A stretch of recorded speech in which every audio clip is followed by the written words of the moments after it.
সাংবাদিক সম্মেলনে উপস্থিত আছেন ভারতীয় জনতা পার্টি ত্রিপুরা প্রদেশের সাধারণ সম্পাদক শ্রী অমিত রক্ষিত মহোদয়, উপস্থিত আছেন আমাদের দলের মুখ্য প্রবক্তা শ্রী সুব্রত চক্রবর্তী মহোদয়। প্রথমে আপনাদের সামনে বক্তব্য রাখবেন আমাদের সাধারণ সম্পাদক শ্রী অমিত রক্ষিত মহোদয়। আমি ওনাকে অনুরোধ করছি আজকে ওনার বক্তব্য। আজকে বর্ষিয়ান কমিউনিস্ট লিডার প্রাক্তন মুখ্যমন্ত্রী পশ্চিমবঙ্গ শ্রী বুদ্ধদেব ভট্টাচার্যের পরলোক ত্যাগ করে পরলোক গ্রহণ করেছেন। ওনার সন্তপ্ত পরিবারের প্রতি দলের পক্ষ থেকে এবং আমার ব্যক্তিগত পক্ষ থেকে পরিবারের প্রতি আমার সমবেদনা রইল। আর পাশাপাশি জানেন আজকে সারা রাজ্যে ত্রিস্তরীয় পঞ্চায়েত নির্বাচন হচ্ছে। আমরা গ্রাম পঞ্চায়েতে দেখেছি 74% আমরা বিনা প্রতিদ্বন্দ্বিতায় জয়ী হয়েছি। জেলা পরিষদের পঞ্চায়েত সমিতিতেও কিছু কিছু ক্ষেত্রে নির্বাচন হচ্ছে। সারা রাজ্যে আমরা যতটুকু এখন পর্যন্ত জানি খুব শান্তি শৃঙ্খলা বজায় রেখেই নির্বাচন হচ্ছে। মানুষ যেখানে যেখানে নির্বাচন হচ্ছে মানুষ বেরিয়ে আসছে এবং নির্ভয়ে নিশ্চিন্তে উৎসবের মেজাজে ভোটদান করছেন, ভোট পর্ব চলছে। আমি অনুরোধ করব আমাদের মধ্যে আমাদের প্রদেশ প্রবক্তা রয়েছেন সুব্রত চক্রবর্তী, পরবর্তী আলোচনা ওনাকে করার। সর্বশেষ 4টে পর্যন্ত যতটা আমরা খবর পেয়েছি 65% উপর বোধহয় ভোট পড়েছে টেন্টেটিভলি, কারণ এটা অ্যাকচুয়ালি এই জায়গায় পার্সেন্টেজটাকে সঠিক বলা সম্ভব না, কারণ যেহেতু এখানে ইভিএম নেই, ম্যানুয়ালি হচ্ছে। কাজেই এটা আমাদের ধারণা যে যত সময় যাবে প্রকৃত তথ্য বেরিয়ে আসবে। রাজ্যের যে একটা ইতিহাস রয়েছে গণতান্ত্রিক প্রক্রিয়ায় মানুষের অংশগ্রহণের 80% কিংবা তার উপরে ভোটদানের, আমার ধারণা বা আমরা দলের পক্ষ থেকে বিশ্বাস করি সেই ধরনেরই একটা রিফ্লেকশন আমরা পাবো এই জায়গায়।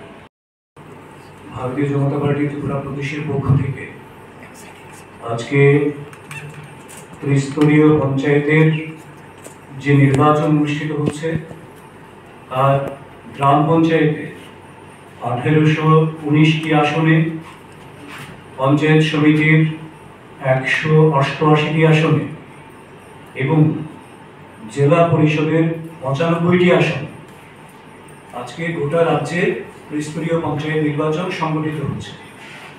এবং এই নির্বাচনে রাজ্যের গণতন্ত্রপ্রিয় মানুষ দলমত নির্বিশেষে গণতান্ত্রিক অধিকার প্রয়োগ করার জন্যে সকাল থেকে সম্পূর্ণ উৎসবের মেজাজে নিরাপদে ভোটদান প্রয়োগ করছেন, গণতন্ত্রকে সমৃদ্ধ করছেন, সুসংহত করছেন, শক্তিশালী করছেন তাদের অধিকার প্রয়োগের মাধ্যমে।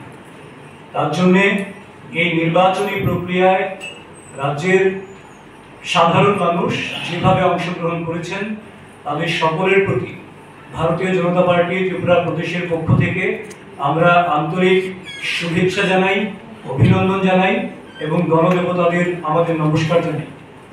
সেই সঙ্গে এই নির্বাচনের সঙ্গে নির্বাচন দপ্তর, সাধারণ প্রশাসন, পুলিশ প্রশাসন এবং যে সমস্ত নির্বাচনের সঙ্গে যুক্ত কর্মচারীরা রয়েছেন যারা অক্লান্ত পরিশ্রম করছেন এই নির্বাচনকে সার্বিক সুস্থ শান্তিপূর্ণ করার জন্যে, প্রক্রিয়াকে সম্পন্ন করার জন্য এবং আপনারা যারা মিডিয়ার বন্ধুরা রয়েছেন আপনাদের প্রত্যেককেও ভারতীয় জনতা পার্টি ত্রিপুরা প্রদেশের পক্ষ থেকে আন্তরিক শুভেচ্ছা এবং অভিনন্দন, কৃতজ্ঞতা জানাই।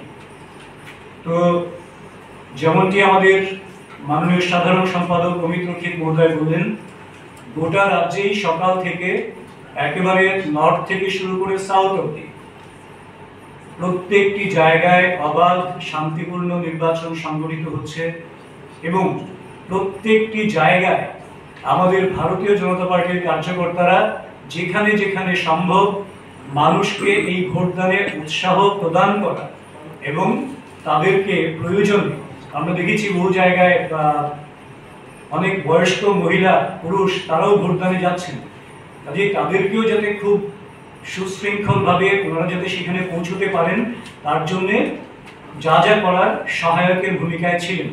তার জন্য এই অবাধ সুষ্ঠু নির্বাচন রাজ্য জুড়ে যে সংগঠিত হয়েছে তার জন্য আমরা ভারতীয় জনতা পার্টির কার্যকর্তা যারা রয়েছেন বিভিন্ন জায়গায় দায়িত্বপ্রাপ্ত তাদের সকলের কাছেও আমরা আন্তরিকভাবে ধন্যবাদ জানাচ্ছি এবং আমরা বিশ্বাস করি রাজ্যের মানুষ তার আগের পঞ্চায়েতের যে কাজকর্ম হয়েছে এবং একটা সুষ্ঠু পঞ্চায়েত পরিচালন ব্যবস্থা মানুষ দেখেছেন যে জনগণের জন্য পঞ্চায়েত কি করে কাজ করে, দল মতের ঊর্ধ্বে উঠে পঞ্চায়েত কি করে কাজ করে, সেই নিরিখেই এবারও ভোট প্রয়োগ করেছেন, ভোট দান করেছেন, সেটা আমরা বিশ্বাস করি এবং প্রত্যেক ক্ষেত্রেই ভারতীয় জনতা পার্টি বিপুল ভোটে জয়লাভ করবেন এই বিষয়ে আমরা সম্পূর্ণ আশাবাদী।